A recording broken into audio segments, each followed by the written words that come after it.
Good day, Scratch friends, and welcome back to Zoom the Game, Part 2. So, sign in, click My Stuff, and find your initial Zoom project. I've called mine Zoom 2, and when you launch it, if it asks you about enabling Flash, make sure you do, and make sure you have completed these steps from the previous movie. I will put a link up here in the corner if you don't have it completed so you can quickly get back to that project.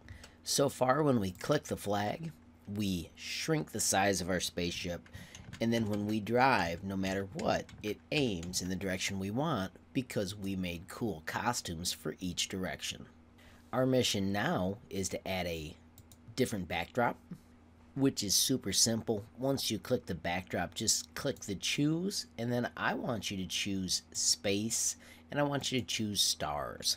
Later, when you're making your own version of this, you can do whatever you want, but that's where I want you to start. With our stars backdrop created, let's delete the old backdrop by simply hitting the X.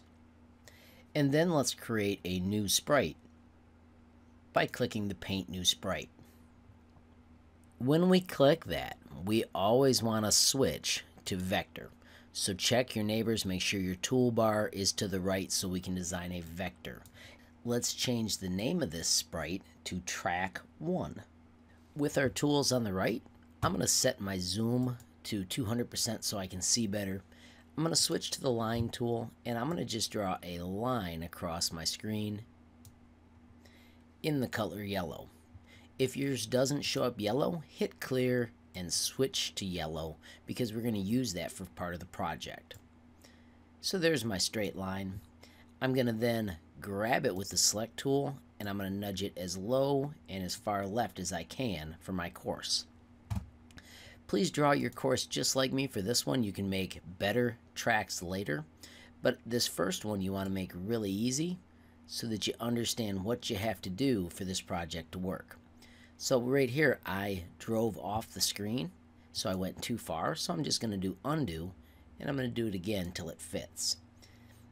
I'm going to come through the middle like this, and now I've got a course where he has to go, and then I'm going to go in the middle of that and make another half of like an S.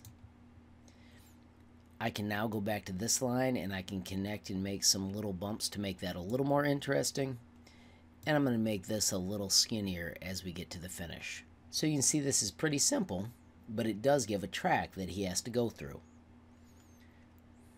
Let's return to our spaceship script. Notice if you're in the costume mode, you can't see the scripts. On this screen, notice how big our spaceship is. For this project, we're going to have to make it smaller.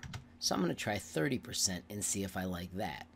I'm going to click start and see what it looks like. I think I'm actually going to go all the way down to 20%. When I hit start, you can see it shrinks again, and I think that's a good size.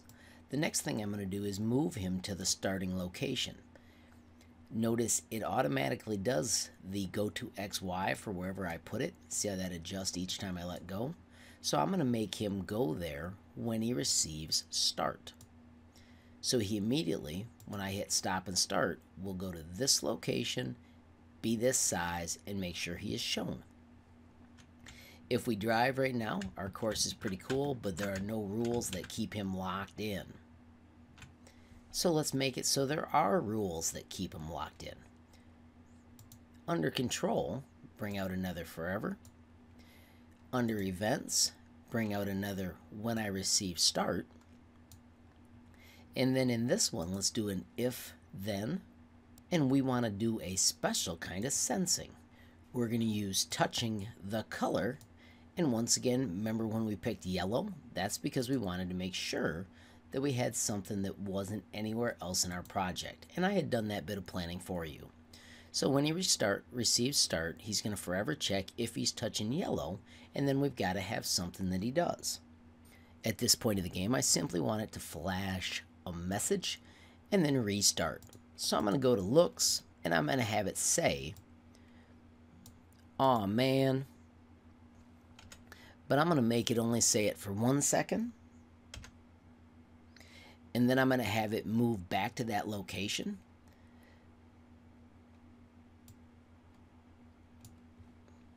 So that allows me to just move and grab that again.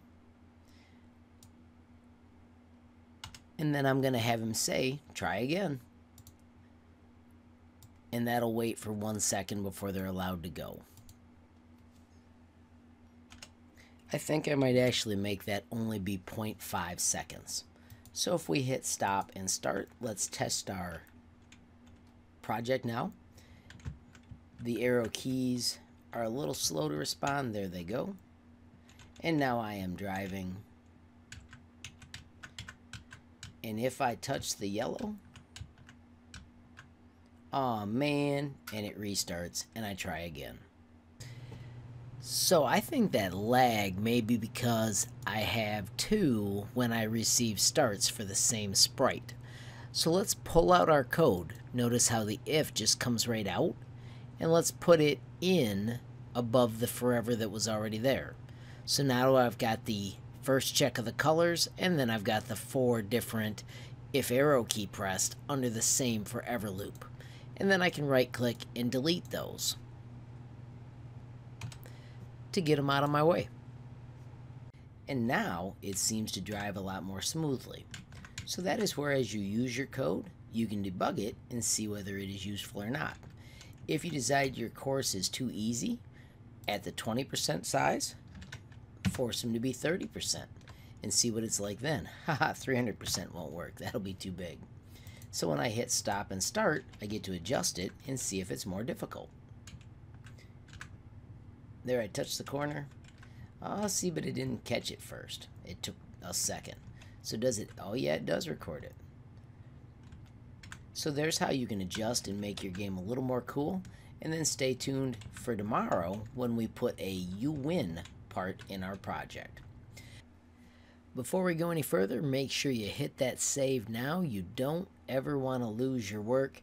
You can always click File, Save Now if you don't see the button over here, so that way you've got it for sure saved for the next part of the project. Thanks for watching. I hope you enjoyed this. If you did, please hit that like button. If you haven't hit subscribe, please subscribe. If you have a question or a comment, please add it below. And if you want to be the first to know when there's a brand new movie from me, HLModTech, hit that notification bell. Have a great day, friends, and keep scratching.